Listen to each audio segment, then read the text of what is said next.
Hi everyone, welcome to my channel, Notes from the Sewing Room. My name's Becky. Today's video is all about Christmas gift ideas. I know we're only in October, but I kind of thought if you do want to make things and you need a little bit of time, obviously that takes a little bit of planning, so why not start in October?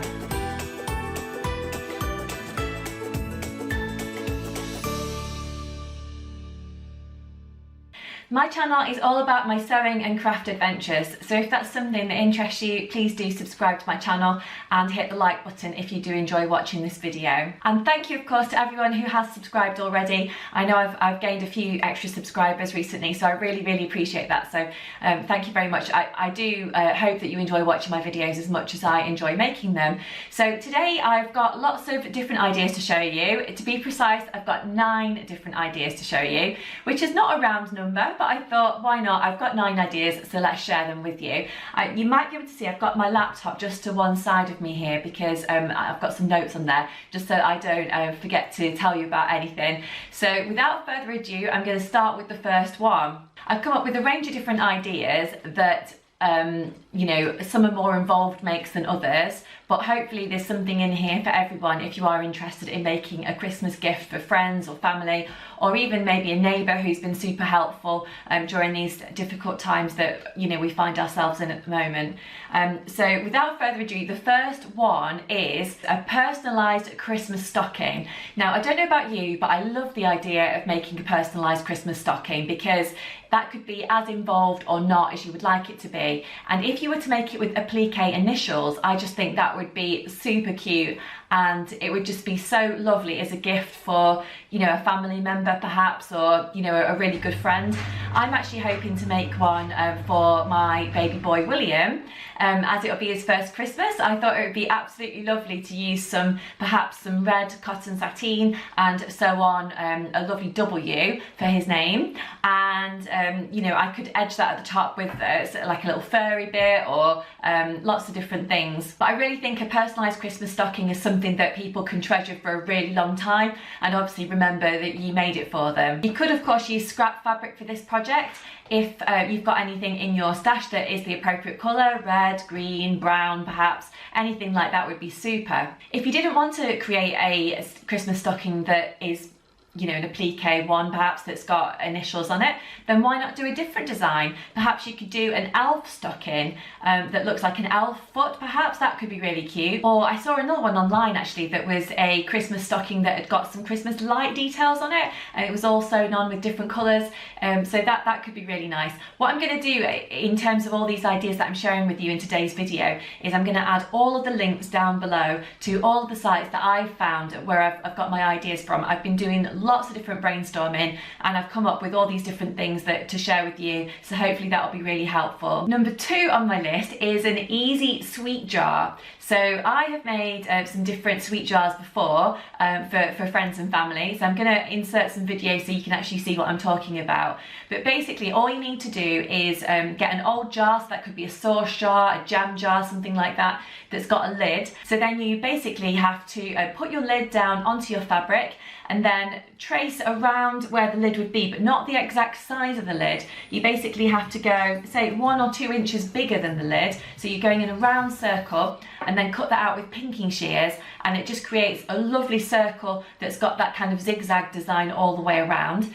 Then take your glue gun, glue the wrong side of your fabric to the top of your jar, and hey presto, you've got a lovely jar that you can fill with all kinds of sweet delights. If you didn't have a lid to your jar, I know I've actually got quite a lot of jars kicking around the house that are just plain glass jars that don't actually have a lid with them, so that's absolutely fine. So basically you do exactly the same thing, cut out a large circle with your pinking shears and then put that on top of your jar.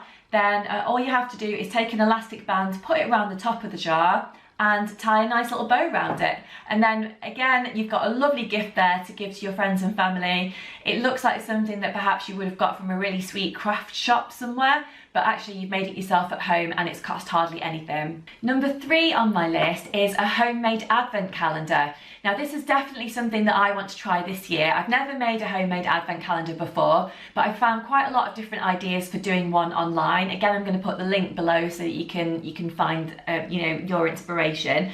But I have actually bought myself a kit to do mine with, which I shall tell you about in just a second. But inspiration that I found online for doing an advent calendar that's homemade is, just looking at my notes here, you could get an envelope style garland, which would be really nice. You could make little tiny envelopes and then stick them onto a string, and then they could be displayed on the wall or, you know, wherever you wanted them to be. Each envelope could have an individual number on it, which would be really nice, and something completely different. Each envelope could have a little sweet in there, or a little note, or, you know, whatever you wanted to do. So I think that could be really, really nice for someone. And I think that could work for, you know, adults or for children. If you did want to buy a kit like the one that I have, I've got mine here to show you. I bought my kit from Crafty So. So basically it's a pre-printed panel, and it's actually got some instructions on the bottom of how to actually put together the advent calendar. I'm completely unfamiliar with doing something like this. It would be a brand new craft project for me. So I felt like I need a little bit of extra guidance of how to do it. So there are free tutorials online that you can have a look at, no problem. But for me, I just thought buy a kit, that could be, you know, much more straightforward from my point of view. So I'll hold this up so you can see it. Now, even though the instructions are on the bottom of the fabric here printed so you can see them, they are quite basic. So what Crafty So have suggested is have a look at their website. There's a blog on there which has got pictures and it tells you in detail how to put together your advent calendar. And of course this is reusable, so you can bring it out year after year after year. And again, I think this could be suitable for adults or for children. I'm going to make this for baby William this year, and hopefully he'll have this, you know, until he's a grown up and just look back and think, oh, my mummy made that for me. And you know, hopefully that'll be something that he'll treasure for a really long time. So I'm going to hold this up. It actually looks really massive, but I'm just going to hold this up and show you. But it will be half the size when it's actually made up, because I have to cut off part of the panel and the windows and whatnot. So I'm going to hold this up so you can see it. But yeah, it is quite long. I'm going to hold this up to the camera as well so you can see a little bit more of the detail.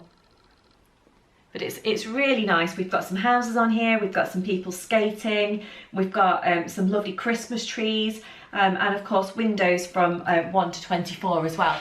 So yeah, I think that's going to be really nice. Now if you do buy the kit, you've got the option of either just buying the panel part, or you could also get the backing fabric sent to you. So I got sent a green because I thought that would be perfect for Christmas time. And they also send you some wadding to go in between the two layers as well. So I've got everything that I need here to get started. So I'm hoping to start working on that over the next few weeks. So of course I will let you know my progress and how I'm getting on with that. The next thing on my list is a Christmas apron. Now this is something that I've made for friends in the past. I've made kind of a full apron, you know, with the top part, with the strap that goes around your neck.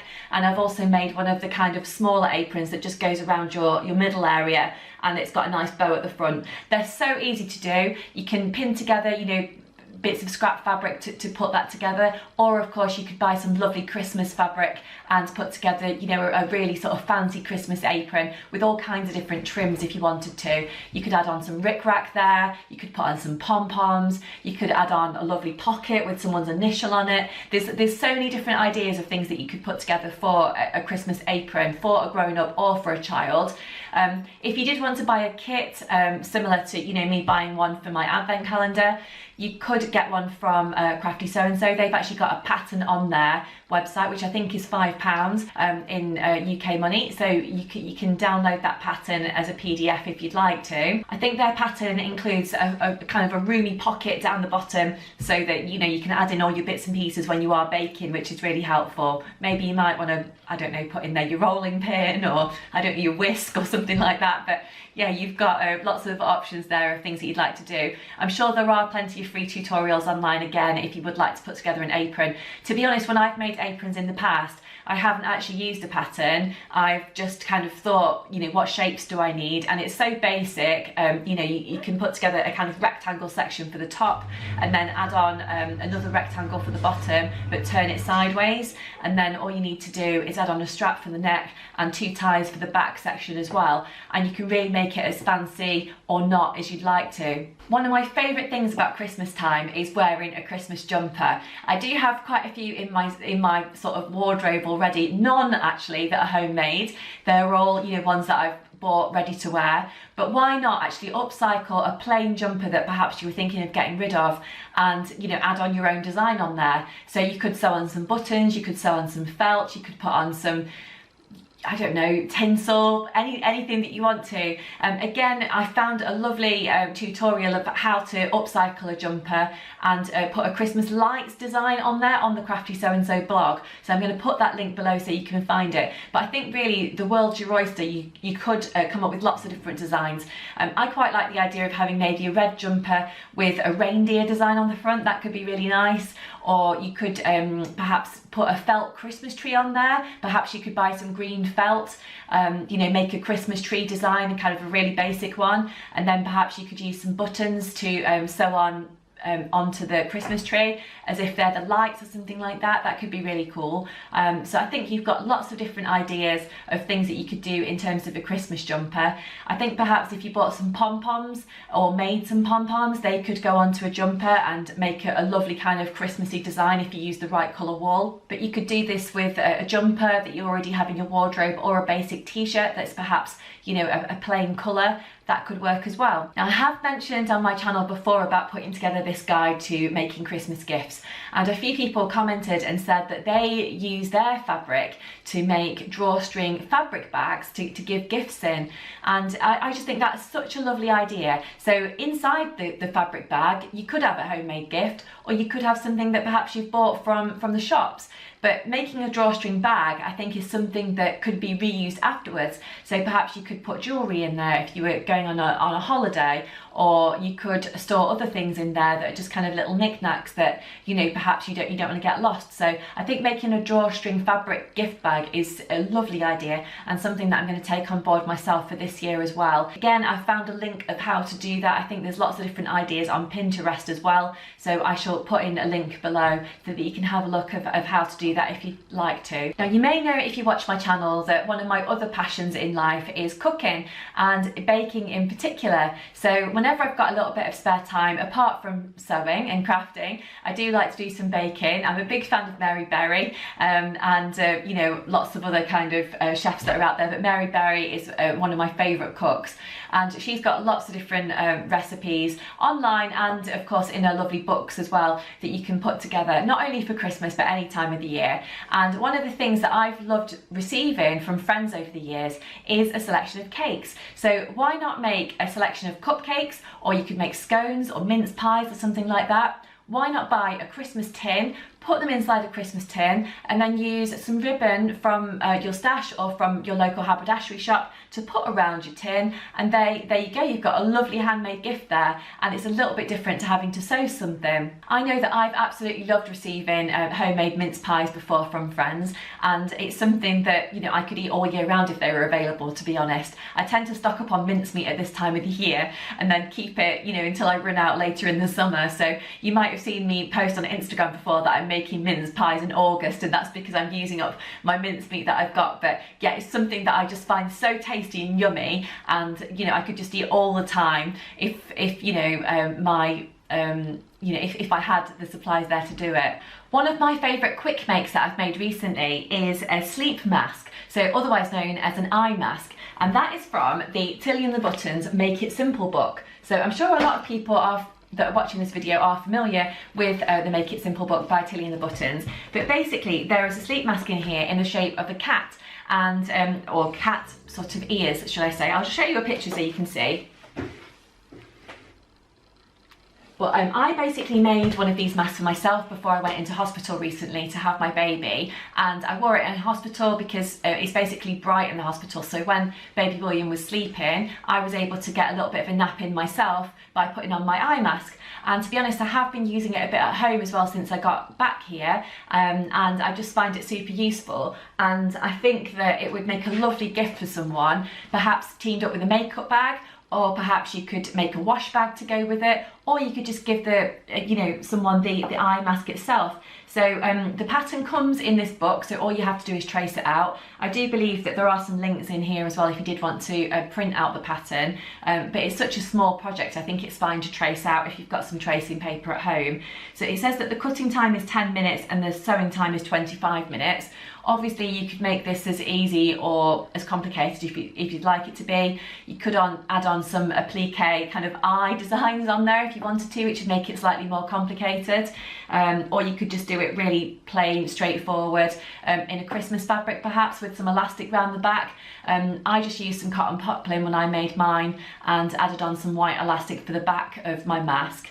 But I just think it's perfect for, napping in the daytime, or, if you were going on holiday and, you perhaps want to get some sleep on a plane or something like that. I know that's perhaps a little bit more tricky in terms of going away at the moment, but it's something that, you can have for years and just reuse and reuse and reuse. So but it's something that I've really enjoyed making, and like I say, it's just really speedy, and it's a homemade gift in no time at all. In terms of what fabric to use for that, I think you could use a cotton poplin, a quilting cotton fabric. You could probably even use some kind of heavyweight jersey fabric if you'd like to.